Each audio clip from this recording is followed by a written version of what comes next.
Yes friends, सुबह का video आपके सामने पेश कर देता हूँ। बाजारों ने तो देखिए मूड ख़राब किया हुआ है। जो पहले रिजॉइस था और मैंने बोल भी दिया था कि 30-31 मई तक जो कमाना है, जो अर्न करना है वो कर लीजिए। 4 जून के बाद ज़्यादा उम्मीद मैं नहीं रखता। मैंने साफ साफ बोल दिया था पिछली वीडियोज़ में कि ये कमाना 30-31 तक ही है बस। तो दोस्तों कल सेल ऑफ हैवीली हुआ। गिफ्ट निफ्टी अभी माइनस दिखा रहा है 50-60 पॉइंट। ग्लोबल संकेत कमज़ोर हैं। एशिया में निक्की 700 पॉइंट डाउन में खुला है। डॉ जोन्स रात को 411 पॉइंट डाउन, नैस्डैक भी डाउन, S&P 500 भी 40 पॉइंट डाउन में ही बंद हुए, क्योंकि रेट कट की उम्मीद यूएस में नहीं दिखाई दे रही। इसलिए आज अभी के मौसम के अनुसार, अभी के माहौल के अनुसार हम डाउन खुलेंगे। और ये तो रोज़ का ही सिलसिला हो रहा है पिछले 3 दिन से कि हम डाउन ही, पहले फ्लैट से अप, फिर डाउन, फिर अप, फिर फ्लैट से अप, फिर डाउन, फिर अप, फिर फ्लैट से अप और डाउन चले गए। और कल तो खुले ही डाउन थे। और आज भी अभी के माहौल के हिसाब से मुझे लग रहा है कि हम फ्लैट से डाउन, क्योंकि अभी बदलता 9 बजे तक मौसम है और किस करवट ऊँट बैठेगा वो आने वाला है, 2 घंटे बताएंगे।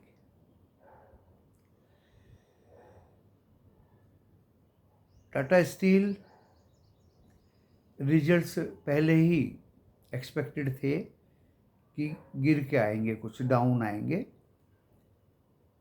बट मेरे हिसाब से तो अच्छा रिजल्ट लगा। लॉस तो नहीं है, हैवीली माल तो बिका है, तो मेरे हिसाब से फिर भी ठीक है। बाटा इंडिया के पुअर रिजल्ट्स हैं। मैं भी इस कंपनी को ज़्यादा पसंद नहीं करता। एंड दोस्तों डिमांड कमी है। आने वाले समय में मैनेजमेंट बोल रहा है कि डिमांड बढ़ जाएगी। पता नहीं कैसे बढ़ जाएगी, कहाँ के ऑर्डर्स इनको मिले। अभी लोग बाटा जैसी कंपनीज को भूल रहे हैं। इनके जो फ्रेंचाइज हैं ऐसे ऐसे लोग लेके बैठे हैं, you can't believe. S&P global ने HDFC bank, ICICI, axis, SBI और इंडियन बैंक, ये 2 सरकारी बैंक हैं जिनको अपग्रेड किया। केफिन टेक्नोलॉजी की ब्लॉक डील आज, जिसमें जनरल अटलांटा कुछ अपना माल बेचेगा, IRB इंफ्रा का भी इसमें स्टेक है, वो भी बेचेंगे। आज अपोलो हॉस्पिटल्स के नंबर आएंगे। हॉस्पिटल है तो अच्छे ही आएंगे दोस्तों। मुथूट फाइनेंस के भी रिजल्ट्स आएंगे। और आज मंथली सीरीज ख़त्म होने जा रही है विद वीकली निफ्टी 50 की एक्सपायरी। मंथली सीरीज में जो स्टॉक्स ऑप्शंस में होते हैं उनको निपटाया जाता है दोस्तों। एंड आज उसका एंड है।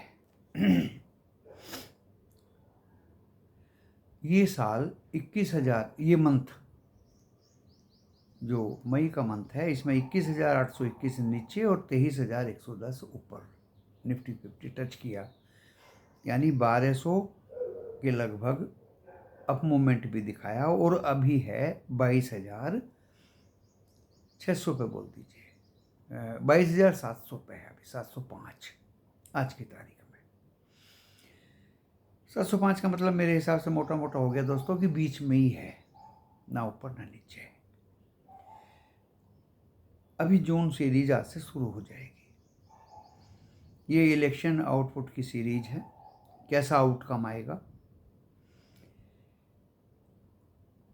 और लाइकली जून की सीरीज। देखिए जून एंड जुलाई, मैं जुलाई भी बोल देता हूँ, मुझे कमज़ोर दिखाई देती है ऑलवेज, एक्सेप्ट 2014 को छोड़ के, जब रिजल्ट्स का आउटकम आया था तो मोदी जी ने रिफॉर्म्स घोषित किए थे दोस्तों, पॉलिसीज में, इकोनॉमिक पॉलिसीज में, तो वो अच्छी सीरीज गई थी। 2019 में जब मोदी जी जीत के आए दोबारा, सबको पता था यही आएंगे, तो सीरीज अच्छी नहीं रही थी। और अभी भी जैसे एक उम्मीद लोग कर रहे हैं कि यही आएंगे, तो ज़्यादा अच्छी मुझे ये सीरीज जून जुलाई की नहीं लग रही है। ये मेरी अपनी सोच है, व्यक्तिगत सोच है, पर्सनल सोच है, इतिहास के आधार पर सोच है, तथ्यों के आधार पर सोच है। आपकी सोच क्या है? आप अपने personal SEBI registered financial adviser से स्टॉक मार्केट में एंट्री से पहले ज़रूर सलाह ले लें। अपने विवेक का यूज करें, क्योंकि स्टॉक मार्केट जोखिमों से भरा हुआ मार्केट है। एंड मेरे वीडियो को डिस्क्लेमर पढ़ने के बाद देखिए, डिस्क्लेमर डिस्क्रिप्शन बॉक्स में लिखा है, और डिस्क्रिप्शन बॉक्स इस वीडियो के टाइटल को प्रेस करने से खुल जाएगा। वीडियो देख के लॉस प्रॉफिट होगा आपका अपना होगा, मैं मेरा चैनल जिम्मेदारी इसकी नहीं लेंगे। ये भी एक मेरा डिक्लेरेशन, ये मेरी पर्सनल सोच है जिसको मैं अपने फैंस के लिए व्यक्त कर रहा हूँ और उनको सावधान कर रहा हूँ, सजग कर रहा हूँ, एजुकेशन दे रहा हूँ, इन्फॉर्मेशन दे रहा हूँ। टोटली एजुकेशनल ये वीडियो है, और एजुकेशन देना इज नॉट प्रोहिबिटेड, मना नहीं कर सकते आप किसी को एजुकेशन देने से। तो ये मैंने 2014, 19 और 24 की बात आपको बता दी। कल बाजार क्यों गिरे यूएस में? बॉन्ड यील्ड पहले तो सेलिंग हो नहीं रही थी, लेकिन कल दोस्तों गवर्नमेंट ऑफ यूएस ने बहुत ज़्यादा सेलिंग की, जो अच्छे रेट पे उनके बॉन्ड्स बिके और इक्विटी नीचे आई। रेट कट की संभावनाओं से अनसर्टेनिटी दिखाई दे रही है। अनसर्टेन है भाई, रेट कट होंगे या नहीं होंगे, लेकिन दोस्तों होता क्या है, वहाँ भी इलेक्शन है, एंड पॉलिटिक्स जो है वो सभी तथ्यों के ऊपर हावी रहती है। कल क्या होगा, नोबडी नोज। कल फ्राइडे को अमेरिका की जीडीपी और पीसी के रिजल्ट्स वो आएंगे, नंबर्स। अब कैसे नंबर्स आएंगे उसको देख करके बाजार रंग बदलेगा। अगर अच्छे आए तो अच्छा चलेगा, अच्छे मीन्स उनके हिसाब से अच्छे, क्योंकि उनके हिसाब से अगर जॉबलेस क्लेम ज़्यादा आ जाता है तो मार्केट भागता है। हमारे यहाँ उल्टा है। 11-12 जून को फेड की कमेंट्री आएगी दोस्तों, 11-12 जून को। एंड क्रूड एंड गोल्ड में कल थोड़ी नरमी आई थी, लेकिन अगर इक्विटी गिरेगी तो देखिए क्रूड गोल्ड में नरमी नहीं आएगी। और क्रूड तो बहुत ही सेंसिटिव कमोडिटी हो चला है, जियोपॉलिटिकल के हिसाब से, रेड सी के हिसाब से, प्रोडक्शन के हिसाब से, रिजर्व के हिसाब से। लिमिटेड रिजर्व है धरती के नीचे। तो आज जो ग्लोबल क्यूज हैं वो न्यूट्रल से निगेटिव है, और ब्रेकआउट हो गया। मैं इंडियंस को भी बोलता हूँ, यूएस में तो आप तमाशा देख ही रहे हैं, नेस्डेक ब्रेकआउट हो गया, डो जोन्स ब्रेकआउट हो गया, पुराने लेवल्स काट के भाग गया। अब क्या हो रहा है दोस्तों, तो ब्रेकआउट पे नेवर ट्राई टू बाय। ये एजुकेशन नहीं है तो और क्या है?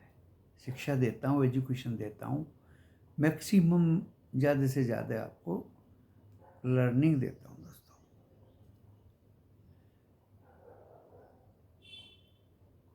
तो एफआईआई ने हमारे इंडिया में जो बाइंग की थी और लग रहा था कि 23,110 ट्रिम हो, वो तो भाग गया है, ब्रेकआउट हो गया। अब वही FII ने कल अपने लॉन्ग ट्रिम कर दिए, अपने लॉन्ग कम कर दिए।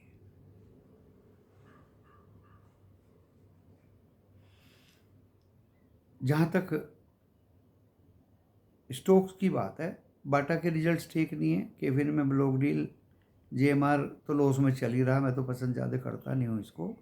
इस भाई के पास है 87, 88 में तो निकल भी सकता है। इतना अच्छा स्टॉक नहीं है। टाटा स्टील के रिजल्ट्स चाहे कैसे भी आए दोस्तों, मुझे अच्छे लगते हैं, अपनी अपनी सोच है। I am with Tata steel.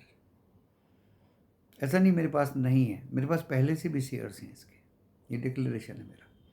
Cummins India के रिजल्ट्स अच्छे हैं, समय है पेस्टिसाइड्स का तो अच्छे ही होंगे। आज जहाँ तक मेरी उम्मीद है, हम डाउन खुल के और पहला सपोर्ट देखेंगे 22,610 पे। अगर सपोर्ट नहीं मिला तो फिर मैंने कल भी बताया था आपको 585 पे देखेंगे दूसरा support, and last support will be 505। वो भी टूट गया तो गई भैंस पानी में, क्योंकि आने वाले कल भी 31 को